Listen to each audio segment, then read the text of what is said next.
Welcome, students. Good morning, everyone. I hope you are doing great today. Before we start, let me ask you a simple question. Imagine you want to go on a family vacation.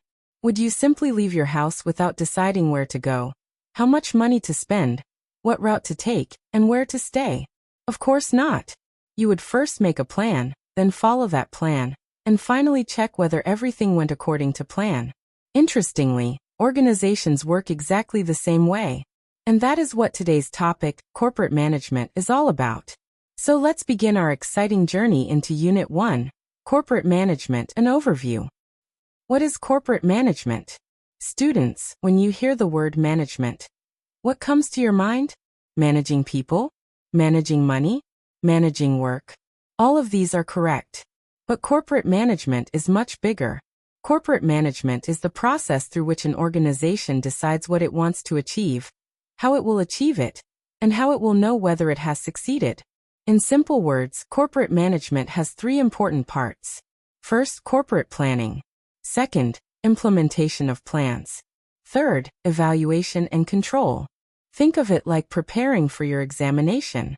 Planning means creating a study timetable. Implementation means actually studying according to that timetable. Evaluation means checking your mock test scores to see whether your preparation is working. That's corporate management in the simplest possible way. How did corporate management evolve? Now let me tell you an interesting story. Many years ago, companies did not plan much. Whenever a problem appeared, managers simply reacted. This stage was called atacism. Imagine your phone battery reaches 1%, and only then you start looking for a charger. That is atacism. Then came the stage of planned policy. Companies realized that reacting to problems after they occur is not smart. It is better to prepare in advance. Later, managers started understanding the importance of the business environment.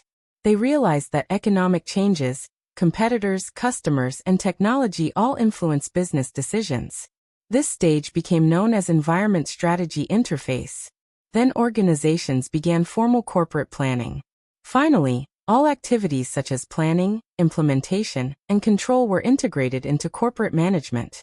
So corporate management is actually the result of decades of learning and improvement. Nature of corporate management. Now let's understand the nature of corporate management. The first characteristic is that it is comprehensive. It covers the entire organization. Marketing, finance, human resources, production, operations, everything. Second, it is goal-oriented. Every activity is directed toward achieving organizational objectives. Third, it is future-oriented. Managers continuously think about tomorrow. They ask questions like, what will customers want next year? What technology will become popular? What new opportunities may emerge? Fourth, it is continuous. Corporate management never stops. Planning today leads to planning tomorrow. Fifth, it is integrative. It connects all departments and ensures everyone works toward the same goal. So remember these 5 words: comprehensive, goal-oriented, future-oriented, continuous, integrative. These words are extremely important for examinations. Scope of corporate management. Now let us discuss the scope. Many students think corporate management is only about profit. But that is not true. Its scope is much wider. It includes corporate governance. This means ensuring that the company is managed honestly and responsibly. It includes ethical conduct. Organizations must do what is right, not just what is profitable. It includes competition.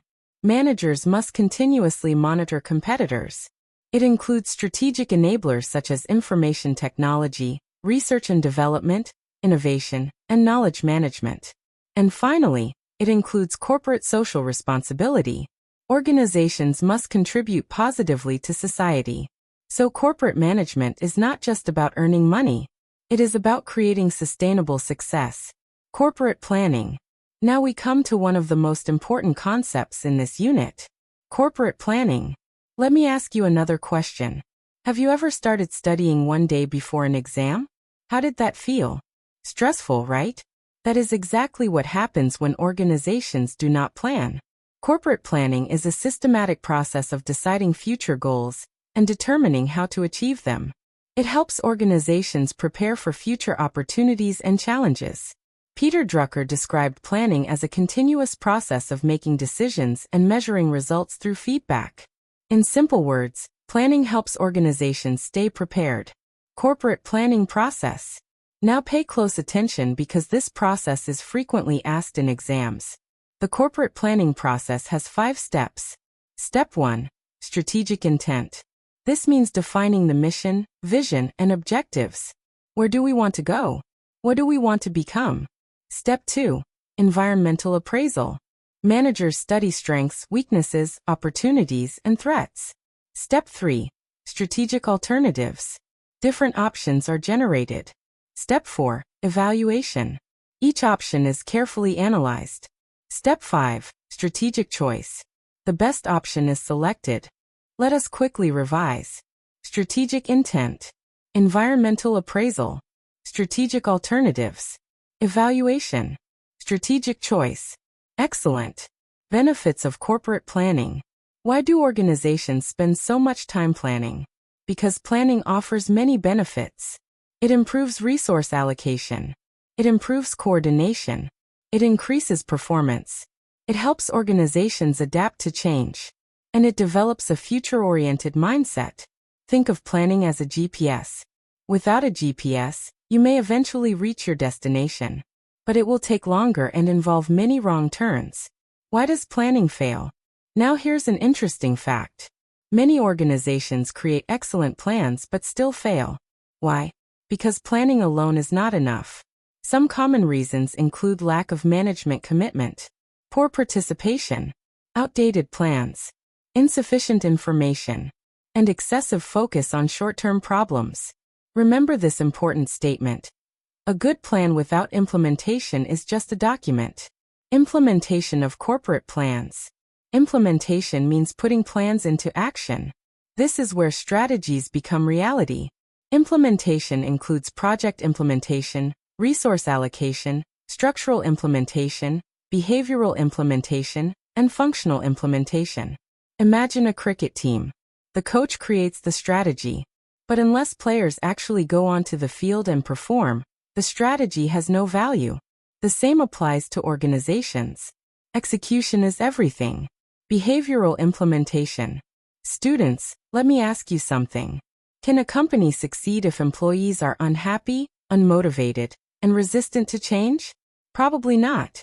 That is why behavioral implementation is important. It focuses on leadership, corporate culture, values, ethics, and social responsibility.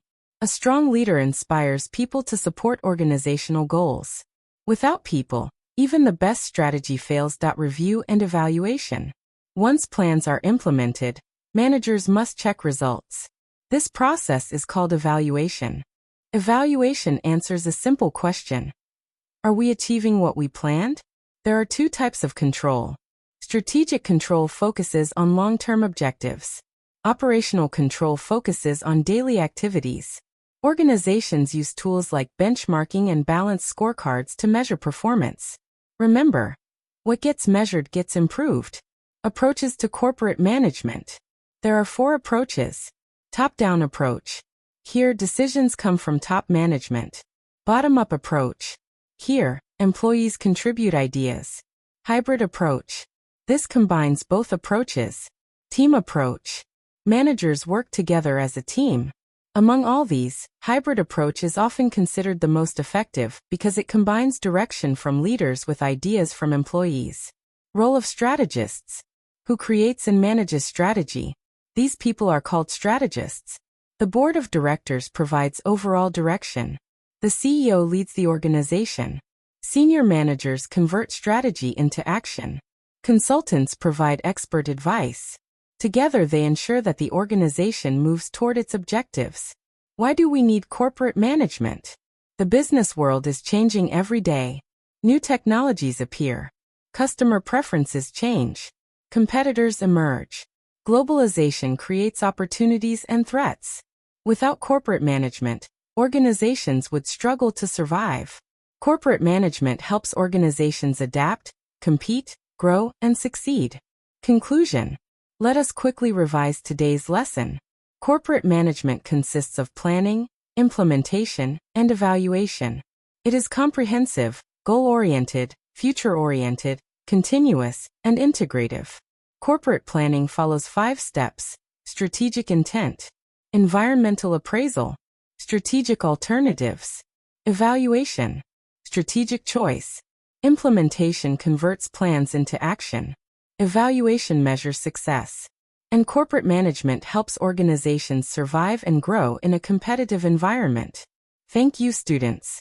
I hope you enjoyed today's session.